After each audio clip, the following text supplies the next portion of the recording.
Hello दोस्तों, नमस्कार। आप सबों को स्वागत है आप सबों का ज्ञान सरोवर के यूट्यूब चैनल पर। आज हम लोग उपस्थित हैं क्लास 10 के सोशल साइंस का एक भाग अर्थशास्त्र के साथ। आप लोगों को सोशल साइंस में ज्योग्राफी की क्लासेस के बारे में जानकारी दी गई है, क्लासेस बताए गए हैं, संभव हुआ है। और अभी हम लोग जो है वो आज जानेंगे कि 10th क्लास में इकोनॉमिक्स में क्या क्या पढ़ना है। तो जैसा कि सारे लोग को पता होगा, और खास करके झारखंड का जो सिलेबस है एनसीईआरटी बुक सभी जगह चलते हैं, और झारखंड का सिलेबस के अनुसार जो है सो इकोनॉमिक्स में टोटल 5 चैप्टर हमको पढ़ना है। और 5 चैप्टर में क्या क्या पढ़ना है इस चीज को आज हम लोग जानेंगे। और अगर आप सबों को हमारा वीडियो पसंद आ रहा है, हमारी क्लासेस की सारी वीडियो आप तक पहुंच रही है, और अगर उसमें कोई दिक्कत हो रही है, कुछ कमी है, तो आप कमेंट के माध्यम से जरूर बताएं और अपने दोस्तों को शेयर करें और पूरा वीडियो देखें ताकि आपको इसके बारे में संपूर्ण जानकारी मिल पाए। हाँ, आधा देखने के बाद शायद आपको पूरी जानकारी नहीं मिल पाएगी, लेकिन अगर आप इसको पूरा वीडियो देखते हैं तो आपको इसके बारे में सही से और पूरा समझ में आ सकता है। तो आज हम लोग देखेंगे कि क्लास 10 में का सोशल साइंस का जो इकोनॉमिक्स का पार्ट है, अर्थशास्त्र का पार्ट है, उसमें हमको क्या क्या पढ़ना है। तो सबसे पहले हम ये जानेंगे कि 10th क्लास में जो इकोनॉमिक्स पढ़ना है उसमें कुल 5 चैप्टर हमको पढ़ने हैं। और सबसे पहला चैप्टर जो है वो है आपका विकास पढ़ना है, जिसको हम लोग इंग्लिश में डेवलपमेंट कहते हैं। दूसरा है भारतीय अर्थव्यवस्था के क्षेत्र, डिफरेंट सेक्टर जो इकोनॉमिक का है, कौन कौन सा सेक्टर हम के बारे में जानते हैं और जानना है इसमें कि कौन कौन सा सेक्टर अर्थव्यवस्था को संचालित करता है, चलाता है। उसके बाद इसमें जो तीसरा चैप्टर हमको पढ़ना है वो पढ़ना है मुद्रा एवं साख। मुद्रा के बारे में पढ़ना है, और साख का मतलब यहाँ पर ऋण से है, यानी कर्ज, जो हम बैंक से कर्ज लेते हैं उसके बारे में खास तौर पर है ना। और चैप्टर 4 हमारा है वैश्वीकरण और भारतीय अर्थव्यवस्था। वैश्वीकरण क्यों चलाया गया, क्या जरूरी था, क्या ऐसा वैश्वीकरण में होता है कि जिसके माध्यम से जो है वो हम अपनी अर्थव्यवस्था को, किसी भी देश की अर्थव्यवस्था को दुनिया की अर्थव्यवस्था में स्थापित आसानी से कर सकते हैं, है ना। इसमें ये चीजें सारी बातों को जानना है। और आपका 5वां लेसन है वो है उपभोक्ता का अधिकार, यानी कंज्यूमर का जो राइट्स है उसके बारे में हमको यहाँ पर जानना है, उपभोक्ता का अधिकार के बारे में जानना है। तो अब हम डिटेल से एक्सप्लेन के तौर से जानेंगे कि किस चैप्टर में हमको क्या क्या पढ़ना है और क्या क्या जानकारी हासिल करनी है। हम सिलेबस से जरा सा भी लीक से हटेंगे नहीं, और जो सिलेबस में पढ़ना है, एनसीईआरटी बुक में पढ़ना है, वो आप सबों तक अभी है। और आगे हम देखते हैं कि विकास में हमको क्या क्या पढ़ना है। विकास चैप्टर में सबसे पहले जो पढ़ना है वो पढ़ना है विकास के परंपरागत विचार। परंपरागत विचार करने का मतलब है कि हम जो शुरू से, यानी ट्रेडिशनल जो विकास का माध्यम है, विकास क्या है, विकास कैसे होता है, विकास किन किन बातों को हम विकास कर सकते हैं, डेवलपमेंट क्या है, इसके बारे में हम लोगों को जानना है। और इसका ट्रेडिशनल परंपरागत जो है वो तरीका को हमको सबसे पहले जानना है, उस विचार के बारे में जानना है। जब वो जान लेंगे उसके बाद हमको उसी के अंतर्गत पढ़ना है राष्ट्रीय आय, नेशनल इनकम के बारे में, और प्रति व्यक्ति आय, पर कैपिटा इनकम।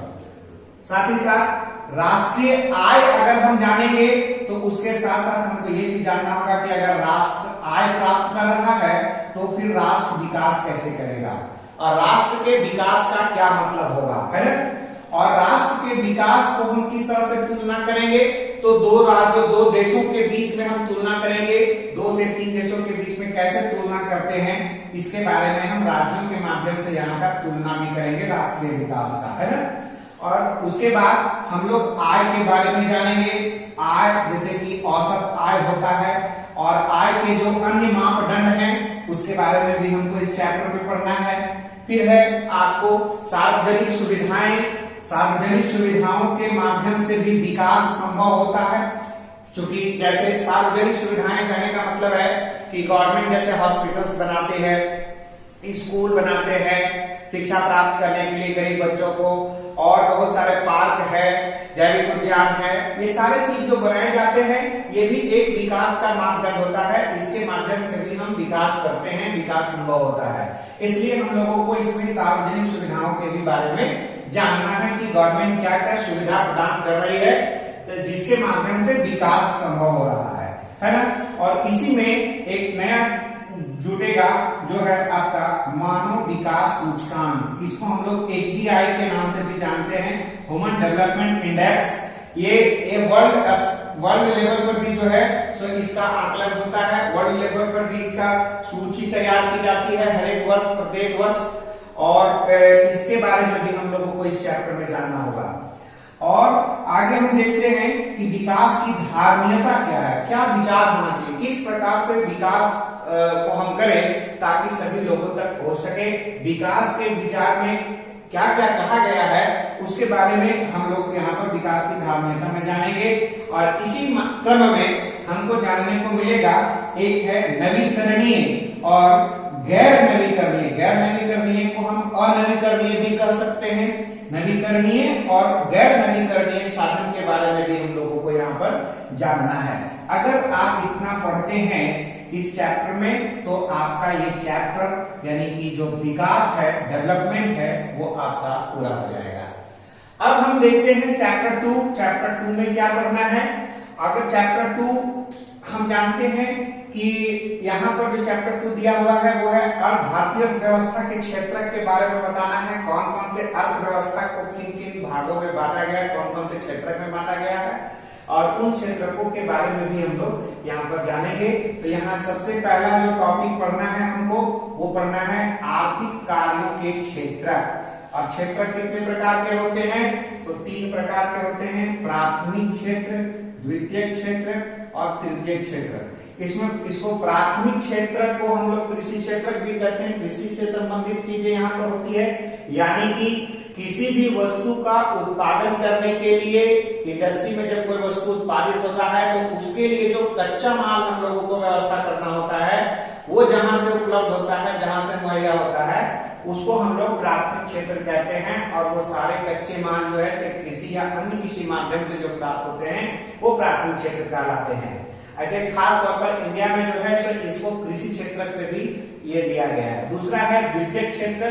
द्वितीय क्षेत्र में जो है सो हम लोग इंडस्ट्री, ये कच्चा माल यहाँ से उत्पादन हुआ वो कहाँ गया, इंडस्ट्री में गया। इंडस्ट्री में कार्य करने के बाद नए नए वस्तु का निर्माण हुआ जो फिर हमको उपभोक्ता तक पहुंचाना है, कंज्यूमर तक पहुंचाना है। और जब हम कंज्यूमर तक पहुंचाने की बात करते हैं तो उस चीज को हम लोग तृतीय क्षेत्र कहते हैं, यानी कि सेवा क्षेत्र कहते हैं, है ना। तो ये तीनों क्षेत्र के बारे में विस्तार से हम लोग जानेंगे, प्राथमिक क्षेत्र, द्वितीय क्षेत्र और तृतीय क्षेत्र। इसके बाद इस चैप्टर में जो है सो हम लोग जानेंगे कि राष्ट्रीय आय एवं रोजगार। हम लोग पहला चैप्टर में क्या पढ़े थे, राष्ट्रीय आय के बारे में जान गए थे, लेकिन यहां जानना है कि ये जो तृतीय अर्थव्यवस्था के क्षेत्र है वो किस प्रकार से किसी राष्ट्र को प्रोग्रेस करने में, प्रगति करने में, विकास करने में कैसे मदद करती है। और ये जो अर्थव्यवस्था के क्षेत्र हैं वो किस प्रकार से किसी राष्ट्र के आय और रोजगार में वृद्धि करती है, किस प्रकार से रोजगार क्रिएट होगा, ये हम इस चैप्टर में पढ़ेंगे। और साथ ही साथ सेवा क्षेत्र का इसमें हम लोग महत्व के भी बारे में जानेंगे। और सेवा क्षेत्र कितना इंपॉर्टेंट है किसी भी अर्थव्यवस्था के लिए वो आप इस चैप्टर में पढ़ करके समझेंगे। हम ऐसा देखते हैं, सुनने को मिलता है कि अगर इतना बड़ा जो समय भी चल रहा है, महामारी का समय है, हम लोग देख रहे हैं कि इसका हम लोग सेवा क्षेत्र में कितना भरपूर हमको फायदा मिल रहा है। और ये सेवा क्षेत्र का ही परिणाम है कि हम घर बैठे सारी सुविधाएं उपलब्ध कर रहे हैं, चाहे वो मेडिसिन हो, चाहे वो राशन हो, किसी भी माध्यम से, ऑनलाइन माध्यम हो, ऑफलाइन माध्यम हो। लेकिन हमारे वो सेवा क्षेत्र के नौकरशाह काम करने वाले लोग, चाहे हमारा बीमार पड़ने के बाद हम हॉस्पिटल में जाकर के भर्ती हो रहे हैं तो वहां जो नर्स हैं, डॉक्टर हैं, वो सारे जो हमारे सेवा में लगे हुए हैं, स्कूल के लिए पढ़ाई जो हम लोगों को घर तक पहुंचाया जा रहा है ऑनलाइन माध्यम से, चाहे जितनी भी तरह की बातें कहें जो सेवा क्षेत्र से संबंधित है, इसके बिना कोई भी अर्थव्यवस्था का विकास अधूरा है। इसलिए सेवा क्षेत्र यहाँ पर एक महत्वपूर्ण कड़ी है। इसको हम लोग सेकेंड चैप्टर भारतीय अर्थव्यवस्था के क्षेत्र में जानेंगे। इसी के अंतर्गत सेवा क्षेत्र के अंतर्गत और विकास क्षेत्रकों के विकास के लिए जो है, अर्थव्यवस्था के विकास के लिए, लोगों को रोजगार से जोड़ने के लिए क्रिएटिविटी, रोजगार कैसे लोगों तक पहुंचे, तो हम राष्ट्रीय आय रोजगार की बात कर रहे थे। उसके लिए जो है सो भारत सरकार द्वारा 2005 में एक स्कीम लाया गया जिसका नाम था नरेगा। इसको हम लोग, इसका पूरा नाम है राष्ट्रीय ग्रामीण रोजगार गारंटी अधिनियम। ये एक अधिनियम एक्ट बनाया गया जिसके माध्यम से हम लोग वैसे बेरोजगार व्यक्ति जो जिनको काम नहीं मिल पा रहा है, उनको हम लोगों ने 100 दिनों का काम देने का गारंटी दिया कि आपको कम से कम साल भर में 100 दिन का काम सरकार के द्वारा मुहैया कराया जाएगा। और अगर आपको काम नहीं मिल पाता है किसी कारणवश, तो इसके लिए आपको बेरोजगारी भत्ता भी दिया जाएगा।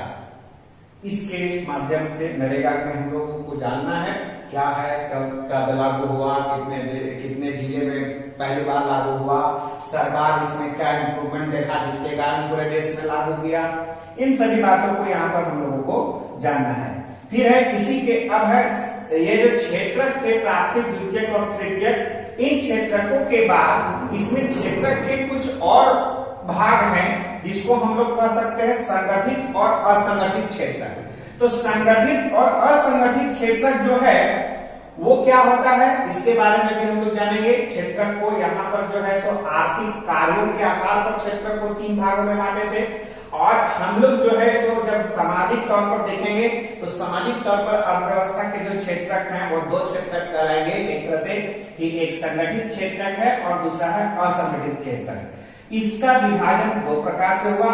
अब इसमें क्या है कि क्षेत्रकों का जो है वो दूसरा संगठित क्षेत्र क्या है, तो वो है सार्वजनिक आधारित क्षेत्र और स्वामित्व आधारित क्षेत्र। स्वामित्व आधारित जो है ये पुराने जमाने में चलता था, जिस पर किसी का अधिकार होता था, अधिकार करके वो काम करवाता था। और अभी जो है वो है आपका एक और है, वो है सार्वजनिक या निजी क्षेत्र, किसको भी कर सकते हैं। तो निजी क्षेत्र जो होता है, स्वामित्व का मतलब है कि कोई मालिक आपसे काम कैसे कराता है, और सार्वजनिक कहने का मतलब है जिसमें सभी लोगों का अधिकार होगा। और निजी क्षेत्र में आपका प्राइवेट कंपनी वगैरह आएंगे जो काम कैसे, हम लोग को नहीं देखते हैं अभी हाल फिलहाल में ये बात हो रही है कि सरकार सारी चीज को प्राइवेटाइजेशन कर रहा है, प्राइवेट सारी संस्थाओं को कर दे रहा है। ऐसा कुछ नहीं, निजी क्षेत्र के भी कार्य के माध्यम से सर्वोच्च स्थान है काम करने में। इनको बहुत ज्यादा काम ले सकते हैं ये लोगों से। इसलिए सरकारें जो है सो PPP मोड पर, PPP मोड पर जो है सो विकास के कार्यों को कर रही है, ताकि इसमें पब्लिक का भी हो पार्टनरशिप, गवर्नमेंट का हो, निजी क्षेत्र प्राइवेट सेक्टर का हो, और इन दोनों के माध्यम से जो है सो किसी भी विकास के कार्य को तेजी से किया जा सके। इसके लिए सरकार कटिबद्ध है और कार्य कर रही है। हम लोग इतना जब जानेंगे तब जाकर के हमको चैप्टर 2 कंप्लीट होगा। आगे आते हैं मुद्रा एवं साख। हम पहले बता चुके थे कि साख का मतलब जो है वो ऋण से है, इसको हम लोग ऋण भी कर सकते हैं। और इस ऋण में मुद्रा का क्या रोल, मुद्रा क्या है, मुद्रा कैसे बनाना, मुद्रा कितने प्रकार के होते हैं, है ना, ये सारी बातों को इसमें जानेंगे। मुद्रा किस चीज का माध्यम है, तो मुद्रा एक विनिमय का माध्यम है। विनिमय का माध्यम 2 प्रकार से होता है। पहले के जमाने में हम लोग वस्तु विनिमय प्रणाली की बात करते थे, तो इसलिए वो वस्तु विनिमय प्रणाली थी। वर्तमान समय में हम लोग मुद्रा के माध्यम से लेन देन कर रहे हैं, इसलिए ये मुद्रा विनिमय प्रणाली है। तो हम लोगों का इस चैप्टर का जो पहला टॉपिक होगा वो होगा मुद्रा विनिमय का माध्यम, कि मुद्रा विनिमय का माध्यम कैसे है, इसके बारे में हम लोग जानेंगे। और मुद्रा को संचय करने के लिए, संचित करके रखने के लिए, सुरक्षित रखने के लिए एक व्यवस्था बनाई गई जिसको हम लोग क्या कहते हैं, बैंक कहते हैं, बैंकिंग सिस्टम कहते हैं। और बैंकिंग सिस्टम एक ऐसा सिस्टम है, पढ़ाने के दौरान हम इसको बहुत डिटेल में बताएंगे कि कैसे हम लोग जो है सो मुद्रा का फॉलो जो होता है बाजार में, रुपया का फॉलो जो चलते रहता है, एक जगह से दूसरी जगह पैसा होते रहता है, तो वो ये बैंक उसमें बहुत अहम भूमिका निभाता है। और इसके माध्यम से ही जो है सो अर्थव्यवस्था का विकास संभव होता है। ये किसी बड़े व्यक्ति का पैसा जो अपने पास रखे हुए बैंक, वो अपने गारंटी पर वैसे लोगों को मुहैया करा देता है लोन के माध्यम से कि जो उद्यमी हैं, जो कुछ उद्योग लगाना चाहते हैं, जो छोटे छोटे इनोवेटर्स हैं, उनको पैसा देता है और उन पैसों से वो फिर ब्याज वसूल करके और अपने भी मुनाफा कमाता है। और कैसे उन बड़े लोगों का पैसा वहां पर सुरक्षित रहता है, बड़े या छोटे कहें, सभी का पैसा सुरक्षित रहता है और हमको बैंकों के ऊपर भरोसा होता है। इसलिए एक व्यवस्था लाया गया अर्थव्यवस्था में और इसको हम लोग बैंकिंग सिस्टम, बैंक प्रणाली कहेंगे। और बैंक प्रणाली में ऋण संबंधी कौन कौन सी बातें हैं, कैसे किन शर्तों पर बैंक लोन देती है उद्यमियों को, इसके बारे में जानेंगे। फिर है आपका कि ऋण के प्रकार, कितने प्रकार के ऋण होते हैं भाई। तो ऋण के देखिए मुख्य रूप से दो प्रकार होते हैं, एक औपचारिक ऋण होता है और दूसरा अनौपचारिक ऋण होता है। औपचारिक ऋण में जो है वो हम लोग बैंक से ऋण लेते हैं, सहकारी समितियां होती है, विभिन्न प्रकार की संस्थाएं बैंक बनाती है, सरकारें बनाती है, उसके माध्यम से जो लोन प्राप्त होता है उसको हम लोग औपचारिक ऋण कहते हैं। और जब हम किसी व्यक्ति से, पर्सनल व्यक्ति से लोन लेते हैं, साहूकार से लोन लेते हैं, किसी मालिक से कर्ज लेते हैं जिसको हम मंथली में इंटरेस्ट पे करते हैं, तो इस चीज को हम लोग कहते हैं अनौपचारिक ऋण। इतनी सारी बातों को जब हम पढ़ेंगे तब हमारा चैप्टर 3 कंप्लीट होगा। दोस्तों, अगर हमारी बात आप लोगों को समझ में आ रही है तो हमारा वीडियो जरूर देखें और बेल आइकन को भी दबाते रहें ताकि हमारा जितना भी नया वीडियो है वो आप तक जरूर पहुंचे। और में आप दबाएंगे तो हमारा सारा नया वीडियो आप तक जरूर पहुंचेगा और अपने दोस्तों को शेयर करते रहें। तो आइए हम लोग देखते हैं कि इसके आगे चैप्टर 4 जो अर्थव्यवस्था अर्थशास्त्र का है वो क्या है। वो है वैश्वीकरण और भारतीय अर्थव्यवस्था। वैश्वीकरण की शुरुआत या वैश्वीकरण का कहें कि हम लोग कब से अपनाए, तो हमारे यहाँ भारतीय अर्थव्यवस्था को रिन्यूअल किया गया था, एक नयापन दिया गया था। वो दिया गया था 1991 में, जब उस समय भारत के वित्त मंत्री डॉक्टर मनमोहन सिंह थे। तो इसके बारे में हमने वैश्वीकरण को उस समय अपनाया। और वैश्वीकरण है क्या, इसके बारे में हम लोग यहाँ पर जानेंगे और कैसे हम अंतर्देशीय उत्पादन को, अपने देश में जो उत्पादन हो रहा है वस्तुओं का, उन वस्तुओं को हम विश्व के बाजारों तक कैसे पहुंचा सकते हैं, ये एक माध्यम है वैश्वीकरण का।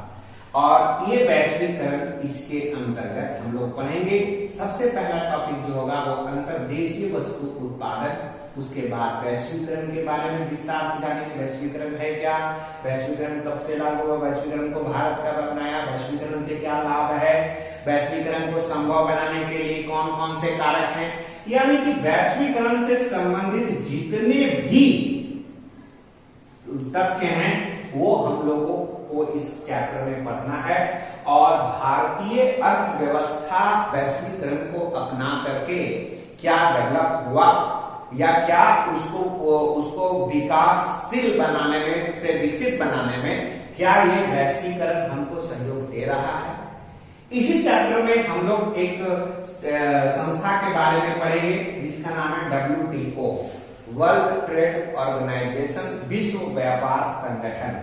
इसके बारे में यहाँ पर पढ़ना है डिटेल से, चैप्टर का ये में पढ़ेंगे। जब पढ़ेंगे हम लोग फिर भारत में वैश्वीकरण का क्या प्रभाव है बता चुके हैं, और न्याय संगत वैश्वीकरण के लिए भारत को कितने दिनों तक संघर्ष करना पड़ा, इसके लिए भी हमको इस चैप्टर में जानना है। अब आपका लास्ट चैप्टर है इकोनॉमिक्स का, वो है चैप्टर 5 उपभोक्ता अधिकार, कंज्यूमर राइट्स।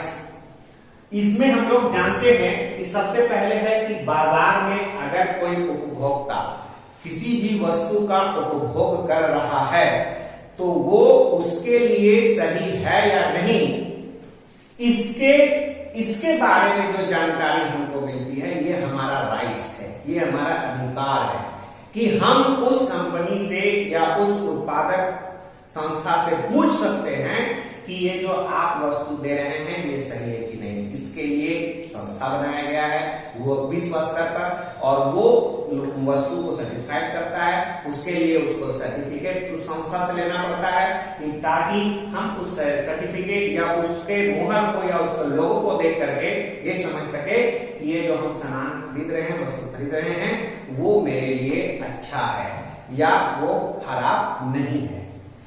उसके बाद है कि शोषण के कारक कौन कौन से हो सकते हैं। अगर हम उपभोक्ता का शोषण हो रहा है तो किस प्रकार से होता है। आए दिन आप सुनते होंगे कि दाल में जो है वो कंकड़ मिला करके या कुछ और राहर का दाल है तो उसमें तो कोई और दाल मिला करके बेच रहा है ना। तो इस तरह से जो उपभोक्ता को नुकसान पहुंचाया जाता है, कंज्यूमर को जो नुकसान पहुंचाया जाता है, इसके लिए हमारा ये अधिकार है, हमारा ये राइट्स है कि हम कोर्ट तक जा सकते हैं, कंज्यूमर कोर्ट तक जा सकते हैं और हम अपने अधिकार के हनन के बारे में लोगों को बता सकते हैं, है ना। उसके बाद है कि क्या जब शोषण होने लगा तब उपभोक्ता जो है वो जागरूक हुआ, कंज्यूमर जागरूकता अभियान चलाया गया सरकार के द्वारा कि चुप नहीं रहिए। आपको अगर दिक्कत होती है, अगर आपको लगता है कि आपको जो सामान मिल रहा है वो गलत है, बहुत दिनों का बना हुआ है, वो एक्सपायरी है, तो आप उसके लिए जो है सो गवर्नमेंट तक सूचना दे सकते हैं, पुलिस कंप्लेन कर सकते हैं। इसके लिए लोगों को जागरूकता की जरूरत पड़ी और उपभोक्ता जागरूकता में वृद्धि किया गया।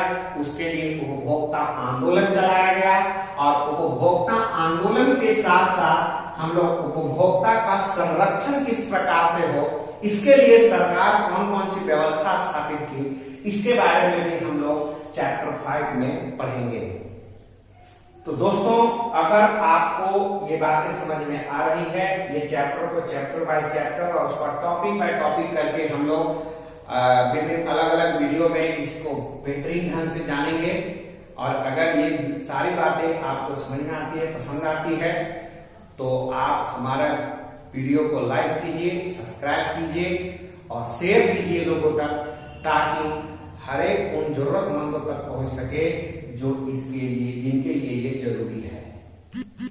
फिर हम अगले वीडियो में मिलेंगे, तब तक के लिए नमस्कार, धन्यवाद।